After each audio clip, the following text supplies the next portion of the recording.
નમસ્કાર મિત્રો, આજે વહેલી સવારથી જૂનાગઢ જિલ્લાના કેશોદ તાલુકાના શેરગઢ ગામમાં ભારેથી અતિભારે વરસાદની શરૂઆત થઈ ગઈ છે અને આજે દિવાહાના મહાપર્વે વરસાદની શરૂઆત થઈ ગઈ છે, જેને કારણે ખેડૂતોમાં ખુશીની લાગણી જોવા મળી રહી છે।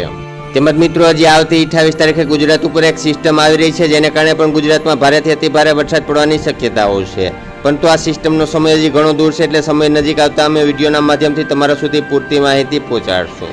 ત્યારે મિત્રો, આગળ વિડીયો બતાવું તે પહેલા આજે તમારા વિસ્તારમાં કેવો વરસાદ છે તે કમેન્ટ કરીને જણાવજો। તેમજ આવી જ રીતે પડે તાજા સમાચાર દરરોજ તમારા મોબાઈલમાં મળતા રહે માટે નીચે આપેલ કાળું સબસ્ક્રાઇબનું બટન દબાવી ચેનલને સબસ્ક્રાઇબ કરી લેજો। તો આ વિડીયોમાં આટલું જ, મળીશું કોઈ નવા વિડીયો સાથે, ત્યાં સુધી અમને રજા આપશો। આભાર।